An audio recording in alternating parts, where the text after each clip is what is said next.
உங்களுக்கு தெரியும், கடந்த சில நாட்களாக பார்த்துக்கிட்டு இருக்கிறீங்க, அரசியலில், பேப்பரில், டிவியில் நிறைய நீ பற்றி வருது. அது உங்களுக்கு கிளாரிஃபை பண்ணணும், பேசணும் அப்படிங்கிறதுக்காகத்தான். பாரதிய ஜனதா கட்சியில் ஆகஸ்ட் 25, 2020 டெல்லியில் இங்கே வந்து இணைஞ்சு தமிழகத்தில் தமிழக மக்களுக்காக ஒரு 6 ஆண்டு காலம் பணியாற்றுவதற்கு ஒரு பெரிய வாய்ப்பு, அது ஒரு பெரிய பாக்கியமாக நான் கருதுகின்றேன். இன்னைக்கு எந்த இடத்துல இணைஞ்சனோ அதே இடத்துல வந்து மரியாதையோடு, பண்போடு, அன்போடு என்னுடைய பாதை வேறு பாதையில் பயணம் செய்யணும். இலக்குகள் இன்னும் பெரிதாக இருக்கிறது. நிறைய மக்கள் இணைச்சு செயல்படணும். ஒரு புதிய அரசியலை, அடிப்படை கட்டமைப்பை மாற்றக்கூடிய அரசியலை உருவாக்க வேண்டும் என்கின்ற ஒரு எண்ணத்தோடு இன்னைக்கு வந்து ரொம்ப பண்போடு சொல்லிவிட்டு அதே இயக்கத்திலிருந்து வெளியே வருகின்றேன். இது தமிழர் பண்புன்னு கூட வச்சுக்கலாம். வெளியே சென்றாலும் கூட மரியாதையோடு சொல்லிவிட்டு செல்வது நம்முடைய பண்பு என்பதுதான் எனக்கும் இலக்கணமாக இது இருந்திருக்கிறது. இன்றிலிருந்து நம்முடைய ஒரு புதிய பாதை, ஒரு புதிய இயக்கம், ஒரு புதிய பொலிட்டிக்கல் மூமெண்ட், அடிப்படையிலிருந்து ஒரு புதிய பரிமாணத்தோடு, பார்வையோடு பார்க்கக்கூடிய ஒரு விதத்தில் தான் நம்முடைய மூமெண்ட்டை நம்ம ஆரம்பிக்கணும். நீங்கள் எல்லோரும் சேர்ந்து இணைஞ்சு அதை ஆரம்பிக்கணும் அப்படிங்கிறது என்னுடைய பெரிய ஆசைங்க. அதற்கு முன்பு சில விஷயத்தை சொல்லணும். என்னுடைய அரசியல் பாதை என்பது ரொம்ப வளைஞ்சு நெளிஞ்சு இங்கே வந்து உங்கள் முன்னாடி நின்றுட்டு இருக்கேன். இது ஈஸி பாத் கிடையாது. ஒரு கிராமத்தில் பிறந்து ஒரு சாதாரண குடும்பத்தில், விவசாய குடும்பத்திலிருந்து வந்து ஒரு காமன் மேன் அரசியலுக்கு வர்றதே நம்ம ஊரில் நாம் ஒதுங்கிக்குவோம், வரமாட்டோம். பட் அதே போல் என்னுடைய பாதையும் கூட 2009 கேப்டன் விஜயகாந்த் அவர்களுடைய கட்சியில் தேமுதிகவில் ஐஎம் லக்னோவில் படிக்கும் பொழுது ஒரு இன்டர்ன்ஷிப்பாக 3 மாத காலம் ஆரம்பித்து, அதன் பிறகு 10 ஆண்டு காலம் கழித்து பாரதிய ஜனதா கட்சியில் ஆரம்பித்து 6 ஆண்டுகள் பாரதிய ஜனதா கட்சியிலிருந்து இன்னைக்கு தனித்துவமாக நம்முடைய இயக்கத்தை மக்கள் முன்னாடி வைக்கணும், உங்கள் முன்னாடி வைக்கிறேன். 25 வயசில் எனக்கு அந்த இன்டர்ன்ஷிப் திரு விஜயகாந்த் அவங்ககிட்ட செய்கிறக்கு ஒரு பெரிய பாக்கியம். அன்னைக்கு அரசியல்னால் என்னன்னே தெரியாமல் ஒரு புதிய அரசியலை தமிழகத்தில் கொண்டு வர முடியுமான்னு யோசித்த தருணம். இன்னைக்கு வயது 42, கிட்டத்தட்ட 17 ஆண்டுகள் போராடிக்கிட்டே இருக்கிறேன். ஒரு புதிய பாதை உருவாக்க முடியுமா, ஒரு பெட்டர் பாலிடிக்ஸ், ஒரு பெட்டர் சொசைட்டி கொண்டு வர முடியுமா. அதே நேரத்தில் நிறைய யூகங்கள், நிறைய பேர் நிறையா சொல்கிறனால இதே டெல்லியில் ஆகஸ்ட் 24, 2020 பிஜேபியில் இணைய வரும்பொழுது சூப்பர் ஸ்டார் ரஜினிகாந்த் அவங்க எனக்கு ஃபோன் பண்ணாங்க. எனக்கும் அவருக்குமான நட்பு கிட்டத்தட்ட நான் பதவியிலிருந்து வந்த பிறகு ஒரு நட்பு. நிறைய அவர்கிட்ட பேசுவேன். அவருடைய அரசியல் பாதை எப்படி இருக்கணும் அப்படின்லாம் பேசியிருக்கேன். அப்போ திரு சூப்பர் ஸ்டார் அவர்கள் இங்கே டெல்லியிலிருந்து திரும்ப வரணும், அவருடைய இயக்கத்தில் இணைய வேண்டும் என்ற வேண்டுகோளை ஆகஸ்ட் 24 ஒரு நாளைக்கு முன்னாடி பிஜேபியில் சேரும் பொழுது வைத்த பொழுது 3 விஷயம்தான் என் கண் முன்னாடி இருந்துச்சுங்க. தமிழ்நாட்டுக்கு எது நல்லது, அது எந்த மாற்று கருத்தும் இல்லை. சூப்பர் ஸ்டார் அரசியலுக்கு வர்றது தான் தமிழ்நாட்டுக்கு நல்லது. சூப்பர் ஸ்டாருக்கு என்ன நல்லது, அவர் அரசியலுக்கு வராமல் இருக்கிறது தான் அவருக்கு நல்லது. கோவிட் காலகட்டத்தில் அவருக்கு இருக்கக்கூடிய உடல் பிரச்சனைகள், அதையே பார்த்துக்கணும். முதல்ல அவர் ஆரோக்கியமாக சந்தோஷமாக இருக்கணும். அண்ணாமலைக்கு எது நல்லது, பாரதிய ஜனதா கட்சியில் இணைகின்றேன் என்கின்ற வாக்குறுதியை திரு சந்தோஷ் ஐயா கிட்ட கொடுத்தேன், ஒரு ப்ராமிஸ் கொடுத்தேன். அதை பிரேக் பண்ணக்கூடாது அப்படிங்கிறதுல நான் தெளிவாக இருந்தேன். ஸோ 3 கான்ஃப்ளிக்ட் இங்கே இருக்கும் பொழுது, ஸோ ஒரு நாள் இந்த கட்சியில் இணைவதற்கு முன்பாகவே முழு கான்ஃப்ளிக்ட். அன்னைக்கே ரஜினிகாந்த் ஐயா பேசி அந்த ஃபோன் காலுக்கு முதல் முறையாக மறுத்து, ஐயா மன்னிச்சுக்கங்க என்னால் வர முடியாது என்று சொல்லி பாரதிய ஜனதா கட்சியில் அடுத்த நாள் இணைத்துக் கொண்டேன். அதன் பிறகு சூப்பர் ஸ்டார் அவங்களை பார்த்து மன்னிப்பு கேட்டேன். அவரும் பெருந்தன்மையாக அவருடைய அரசியல் பாதையை அவரும் பெருந்தன்மையாக அடுத்து தீர்மானித்தார். எதுக்கு இதை நான் சொல்கிறேன் அப்படின்னாங்க, சில யூகங்களுக்கெல்லாம் என்று முற்றுப்புள்ளி வைக்க வேண்டும் என்பதற்காக மட்டும்தான் இதை நான் சொல்கிறேங்க, வேறு எந்த காரணமும் கிடையாது. இன்றைக்கும் சூப்பர் ஸ்டார் அவர்கள் மீது பெரும் மதிப்பும் மரியாதையும் வைத்திருக்கக்கூடிய மனிதன் நான். அதே நேரத்தில் பாரதிய ஜனதா கட்சியை பொறுத்தவரை இந்த 6 ஆண்டு காலத்தில் எப்பொழுதும் ஒரு விஷயத்தை விட்டுக் கொடுத்தது கிடையாது. தமிழ்நாட்டினுடைய அடையாளத்தை விட்டுக் கொடுத்தது கிடையாது, மண்ணை விட்டுக் கொடுத்தது கிடையாது, கலாச்சார பாரம்பரியத்தை விட்டுக் கொடுத்தது கிடையாது, நம்முடைய நீரை விட்டுக் கொடுத்தது கிடையாது. நிறைய பேர் எங்கிட்ட கேட்பாங்க, குறிப்பாக இந்த பகுதி இந்தியாவில் வரும்பொழுது, அண்ணாமலை நீங்கள் தமிழனா இந்தியனா அப்படின்னு கேட்பாங்க. இது எனக்கு ஒரு பெரிய கான்ஃப்ளிக்டிங் கொடுக்கக்கூடிய ஒரு விஷயம். Are you a Tamilian, are you an Indian அப்படின்னு. தமிழ்நாட்டில் என்னுடைய அப்பாவோ அம்மாவோ, என்னோட அம்மா தமிழ்நாட்டை தாண்டி வெளியே வந்ததே கிடையாதுங்க. தமிழ்நாட்டில் மட்டும்தான் இருந்திருக்கிறாங்க. என்னுடைய பாரம்பரியம் எல்லாமே. அப்பா ஒரு முறை தமிழ்நாட்டுக்கு வெளியே சின்ன வயசில் வந்துட்டு போயிருக்கிறாங்க. அங்கேயே ஆண்டு காலமாக இருந்து விவசாயம் செய்யக்கூடிய குடும்பம். எனக்கு முதல் வாய்ப்பு தமிழ்நாட்டை விட்டு வெளியே வந்து லக்னோவில் படிக்கிறதுக்கு, அதன் பிறகு டெல்லியில் இருப்பதற்கு, ஹைதராபாத்தில் 2 ஆண்டு காலம் ட்ரைனிங்கில் இருப்பதற்கு, அதன் பிறகு கர்நாடகாவில் 8-9 ஆண்டு காலம் ஐபிஎஸ் அதிகாரியாக பணி செய்வதற்கு. ஸோ இந்தியா முழுவதுமே கிட்டத்தட்ட அந்த 10-15 ஆண்டுகள் சுற்றிவிட்டேன். அதனால் நான் எப்போதுமே சொல்வேன், நான் ஒரு பெருமை மிகுந்த இந்தியன், ஒரு பாரம்பரிய தமிழன் என்கின்ற அடையாளத்தோடு எல்லாத்துக்கிட்டையுமே சொல்லுவேன். அது இந்த கான்ஃப்ளிக்ட் சில பேருக்கு ஒரு எட்டர்னல் கான்ஃப்ளிக்ட் ஆச்சு. இன்னைக்கு தமிழ்நாட்டினுடைய அரசியலும் கூட ஒரு பெருமை மிகுந்த தமிழனாக இருக்கணும் அப்படின்னா நான் ஒரு இந்தியன் என்று சொல்ல வேண்டிய அவசியம் இல்லை அப்படின்னு நிறைய கட்சிகள் அங்கே இருக்கிறாங்க. நான் எப்பொழுதுமே தொடர்ந்து சொல்லிக் கொண்டிருப்பது, இந்தியன் என்கின்ற அடையாளத்தோடு ஒரு பெருமை மிகுந்த தமிழனாகத்தான் எல்லா இடத்துலையும் இருக்கிறேன். அப்படித்தான் இந்த இயக்கத்திலும் இருக்கணும். நாம் ஆரம்பிக்கக்கூடிய இந்த இயக்கத்தில் உங்களோடு பயணம் செய்யணும். தமிழ்நாட்டினுடைய எந்த பிரச்சனையும் கூட முன்னிறுத்தி சமரசம் இல்லாத நம்முடைய தமிழ்நாட்டினுடைய வளர்ச்சியை நாம் எல்லோரும் கொண்டு போகணும். எத்தனையோ பிரச்சனைகள். நான் பாரதிய ஜனதா கட்சியில் இணைந்த பிறகு எல்லா தலைவர்களும் பெரும் ஒத்துழைப்பு தான். இருந்தும் தனியாக போகணும், உள்ளாட்சி தேர்தலில் தனியாக போகணும், தமிழ்நாட்டினுடைய அடையாளத்தோடு பாரதிய ஜனதா கட்சி இருக்கணும். தமிழ்நாட்டினுடைய அடையாளம் மிக முக்கியம் என்பதற்காகத்தான் அன்னைக்கு தலைவர் திரு ஜே.பி. நட்டா அவர்கள் நிறைய பேர்த்துக்கிட்ட பேசி நாம உள்ளாட்சி தேர்தல் தனியாக போகணும், அதே போல தான் லோக்சபா தனியாக போகணும். ஏதோ தனிப்பட்ட முறையில் எனக்கும் இன்னொரு கட்சிக்கும் பிரச்சனை இல்லைங்க. பாரதிய ஜனதா கட்சி ஒரு தமிழர் அடையாளத்தோடு களத்தில் இருந்தால் மட்டும்தான் அது தமிழர் நலத்தை முன்னிறுத்தக்கூடிய கட்சியாக இந்திய அடையாளத்தோடு இருக்க முடியும் என்கின்ற ஒற்றை நம்பிக்கை மட்டும்தான். டங்ஸ்டன் பிரச்சனையாக இருக்கட்டும், அதை கத்தி கூச்சல் போடாம அதை பொறுமையாக ஒரு இடத்திற்கும் சென்று நம்முடைய கட்சி அதை நம்ம சரி செஞ்சு கொடுத்தோம். மீத்தேன் ஹைட்ரோ கார்பன் திட்டமாக இருக்கட்டும், நிலக்கரி சுரங்கம் திட்டமாக இருக்கட்டும், எதாக இருந்தாலும் கூட, ஏன் மேகதாத்து அணையில் இன்னைக்கு கர்நாடகாவில் எப்படி டி.கே. சிவகுமார் அவர்கள் சொல்றாங்களோ அன்னைக்கு நாங்கள் அணை கட்டியே தீர்வோம் என்று சொன்ன பொழுது தமிழ்நாட்டினுடைய பாரதிய ஜனதா கட்சி கர்நாடகாவில் ஆட்சியில் இருந்த நம்முடைய பாரதிய ஜனதா கட்சியை அன்னைக்கு எதிர்த்து நாம உண்ணாவிரதம் தஞ்சாவூரில் இருந்தோம். எப்பொழுதும் எந்த உரிமையும் விட்டு கொடுக்கல. அதே நேரத்தில் அந்த கான்ஃப்ளிக்டை பொறுத்த வரைக்கும் கத்தி கூச்சல் போட வேண்டும் என்கின்ற அவசியம் இல்லை. பொறுமையாக பாந்தவியமாக பேசி நம்ம உரிமையை விட்டு கொடுக்காம செயலாற்ற முடியும் என்பதை ஒரு நாளும் கூட எனக்கு கிடைத்த பொறுப்புகளில் உங்களுக்கு நான் அதை காட்டிக்கிட்டே தான் வந்திருக்கேன். அதனால் இன்னைக்கு திரு மோடி ஐயா அவர்கள் மீது மிகப்பெரிய ஒரு மரியாதை வைத்திருக்கக்கூடிய மனிதன், நாட்டினுடைய பிரதமர், இந்த நாட்டை பாதுகாத்து கொண்டிருக்கக்கூடிய மனிதர். ஆனால் ஒரு லெவல் வரும் பொழுதுங்க, இந்த சின்ன சின்ன பிரச்சனைகள் அப்படியே சேர்ந்து வரும் பொழுது தொடர்ந்து நாமும் அவர்களுக்கு பிரச்சனையாக இருக்கக்கூடாது. ஒரு பிரச்சனையை எடுத்துட்டு போய் இங்கே பாருங்க இந்த பிரச்சனை, இந்த பாருங்க இந்த பிரச்சனை, இந்த பாருங்க அந்த பிரச்சனை, ஒரு அளவுக்கு தாங்க நம்ம சொல்ல முடியும். அதனால தான் பொறுமையாக பாரதிய ஜனதா கட்சியினுடைய முக்கிய தலைவர்களை பார்த்து மிக பொறுமையாக, இது இன்னைக்கு கான்வர்சேஷன் 3 நாளாக நடக்கலைங்க. இதை கிட்டத்தட்ட நான் 1 ஆண்டு காலமாக பாரதிய ஜனதா கட்சியினுடைய தலைவர்கள்ட்ட சொல்றேன். 18 மாதங்களாக எனக்கு இருக்கக்கூடிய கருத்து வேறுபாடுகளை மிக பொறுமையாக, வெளியில கத்தி கூச்சல் போடாம மிக பொறுமையாக 18 மாதங்களாக எல்லா இடத்துலையும் சொல்லிக்கிட்டே வர்றேன். டிசம்பர் 4ஆம் தேதி பாரதிய ஜனதா கட்சிக்கு சொன்னேன், நான் கட்சியிலிருந்து வெளியே செல்ல இருக்கின்றேன், இன்னைக்கே உங்களை நான் தயார்படுத்த விரும்புகிறேன், அதனால் நீங்கள் நாளைக்கு நான் எடுத்தோம் கவுத்தன் ஒரு முடிவெடுப்பதாக நீங்கள் நினைக்கக்கூடாது. டிசம்பர் 4, 2024 25 பாரதிய ஜனதா கட்சிக்கு சொல்லியிருந்தேன். தேர்தல் பணியை முடித்துவிட்டு செல்ல வேண்டும் என்று சொல்லியிருந்தார்கள். அதுவும் இந்த கட்சியினுடைய ஒரு உண்மை தொண்டனாக கட்சி சொல்லியிருக்கிறாங்க, தேர்தல் பணியை முடித்துவிட்டு மே கடைசி வரை நம்முடைய பணியை செய்துவிட்டு தான் வெளியே வரணும் அப்படின்னு. அடுத்து நாம் என்ன செய்ய போறோங்க? அடுத்து நாம் இதெல்லாம் பேசிட்டோம், பழச பேசிட்டோங்க, இருந்ததை பேசிட்டோம். அடுத்து ஆனந்தமாக அன்போடு தமிழ்நாட்டில் ஒரு அரசியல் இயக்கத்தை நாம் துவங்க இருக்கின்றோம். இது அரசியல் இயக்கமா, கட்சி இல்லையா அப்படின்னு நீங்க யாரும் கேட்கவே வேண்டாம். கண்டிப்பாக தமிழகத்தில் அடுத்து நடக்கக்கூடிய தமிழகத்தினுடைய பொது தேர்தலில் நம்முடைய கட்சி போட்டியிடும், அதில் எந்த மாற்று கருத்தும் இல்லை. அதற்கு நம்ம தயார் பண்ணணும், நிறைய லீடர்ஸை தயார் பண்ணணும், நிறைய கேடர்ஸை, வாலண்டியர்ஸை தயார் பண்ணணும், உத்வேகத்தோடு தயார் பண்ணணும், அவங்களுக்கு அந்த ஸ்கில் செட்டை நம்ம உருவாக்கி கொடுக்கணும். அதற்கு கொஞ்சம் நேரமாகும். நாம் இது ஒரு இயக்கமாக ஆரம்பித்து நிறைய மனிதர்களை உள்ளே கொண்டு வந்து அவர்களுக்கு சில இடத்துல அரசியலை சொல்லிக் கொடுத்து எல்லா தரப்பட்ட மனிதர்களையும் உள்ளே கொண்டு வந்து, ஏன்னா பாரதிய ஜனதா கட்சியினுடைய தலைவராக பொறுப்பேற்ற பிறகு நான் முதல்ல போய் ஆசீர்வாதம் யார்கிட்ட வாங்கினாங்க, சமீபத்தில் மறைந்த நல்ல கண்ணையாகிட்ட தான். இன்னைக்கு மண் சார்ந்த அரசியலை முன்னெடுக்கணும், நல்ல மனிதர்களுடைய கொள்கைகள் உள்ள கொண்டு வரணும், எல்லா மனிதர்களையும் உள்ளடக்கிய அரசியலை நாம் முன்னிறுத்தணும். டெக்னோக்ராட்ஸ் பெருமளவில் நமக்குள்ள வரணும், பெருமளவில் நமக்குள்ள டெக்னோக்ராட்ஸ் வரணும். இன்னைக்கு அமெரிக்கா போகிறோம், யூரோப் போகிறாங்க, போய் நமக்கே எவ்வளோ பெருமையாக இருக்குது. ஒரு மிகப்பெரிய நிறுவனம் நிவிடியா எடுத்துக்கங்க, மைக்ரான் எடுத்துக்கங்க, சாம்சங் எடுத்துக்கங்க, இன்டெல் எடுத்துக்கங்க, அங்கே இருக்கக்கூடிய இன்ஸ்டாகிராம், ஃபேஸ்புக், கூகுள், ஆல்பபெட் பார்க்கும் பொழுது வைஸ் பிரசிடென்ட்னு பார்த்தீங்கன்னா ஒரு தமிழன் அங்கே உட்கார்ந்துருக்கிறான். இந்தியன் என்கின்ற அடையாளத்தோடு அங்கே ஒரு தமிழன் அமர்ந்திருக்கின்றார். என்னுடைய கனவு உங்கள் பல பேர்த்த போல அவர்களெல்லாம் திரும்ப இங்கே வந்து அரசியலில் ஏதோ ஒரு விதத்தில் கான்ட்ரிபியூட் பண்ணுறதுக்கு நம்முடைய இயக்கமும் நம்முடைய வருகின்ற காலத்தில் நம்ம ஆரம்பிக்கக்கூடிய கட்சியும் அதற்கு உறுதுணையாக இருக்கணும். அத்தனை டேலண்ட்டை ரிஃபைன் பண்ணி நம்ம கொண்டு வரும். தமிழ்நாட்டினுடைய வளர்ச்சிக்கு எல்லோரையும் நம்ம பயன்படுத்தணும்.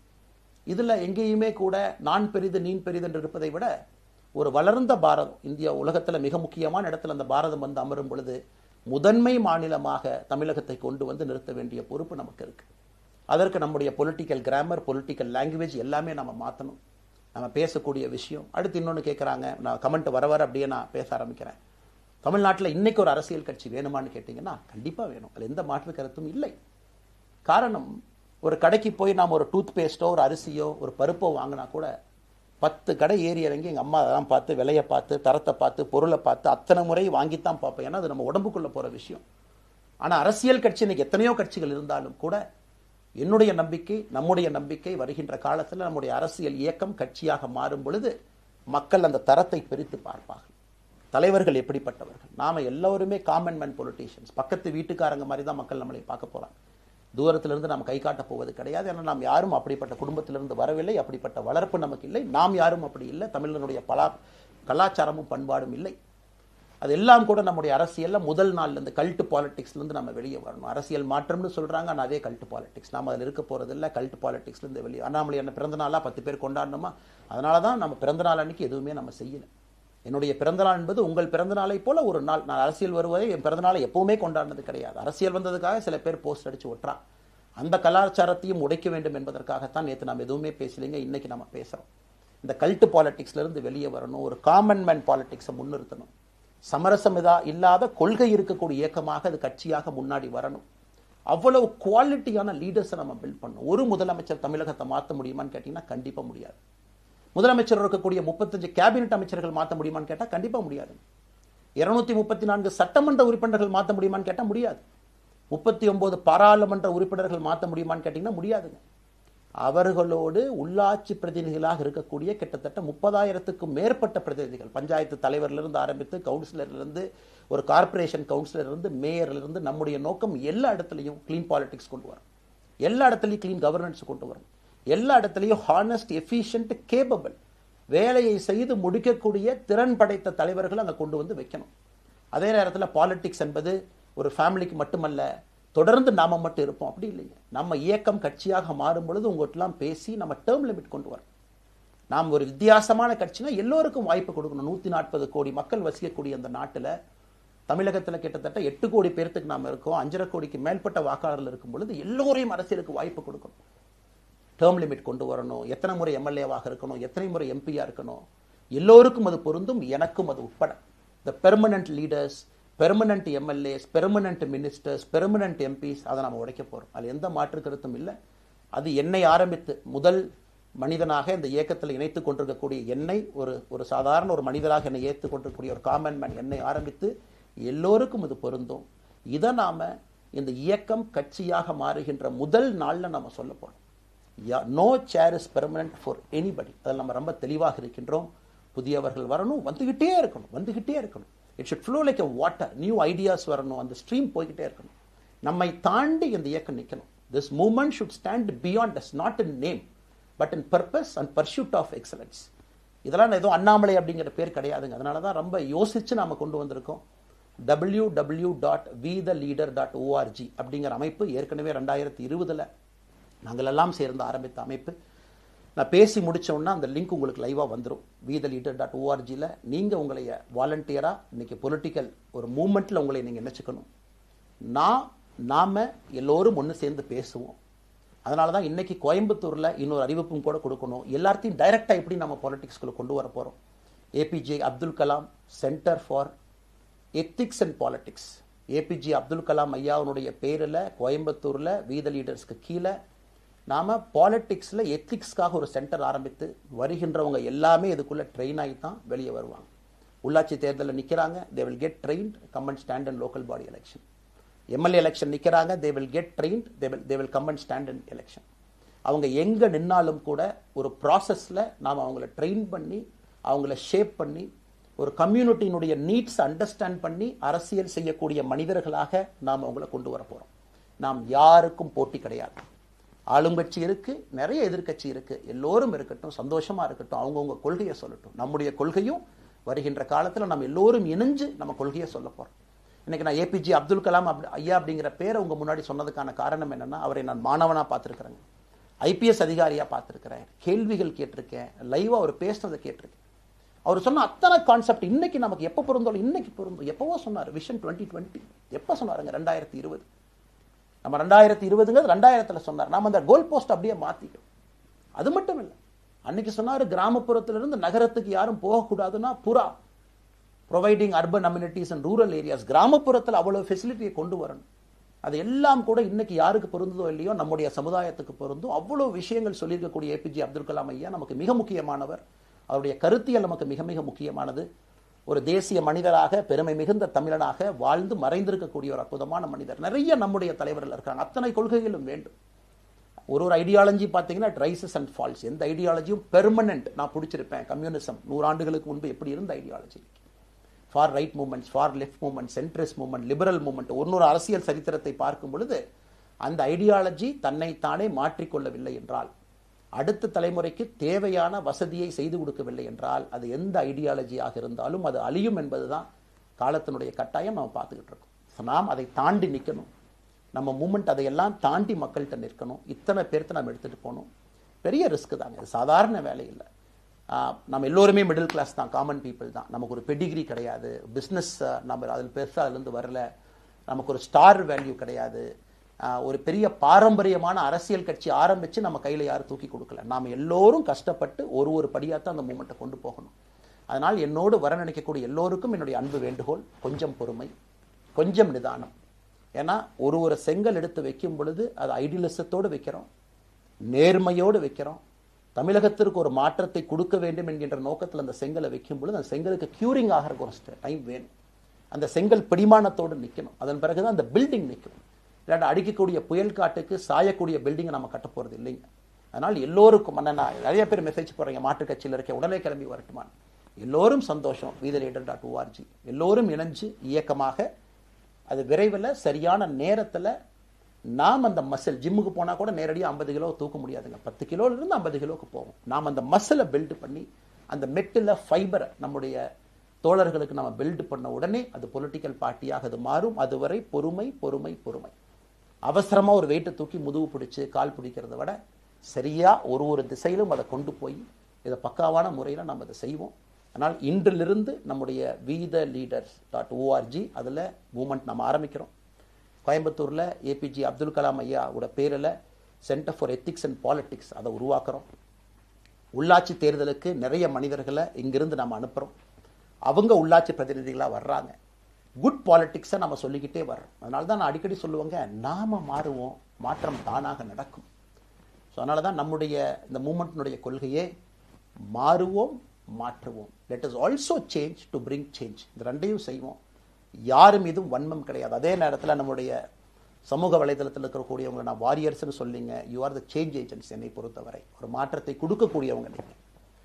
சண்டை களத்தில் சண்டை போடுறது நம்ம வேலை இல்லைங்க, மாற்றத்தை கொடுக்கக்கூடியது நம்முடைய வேலை.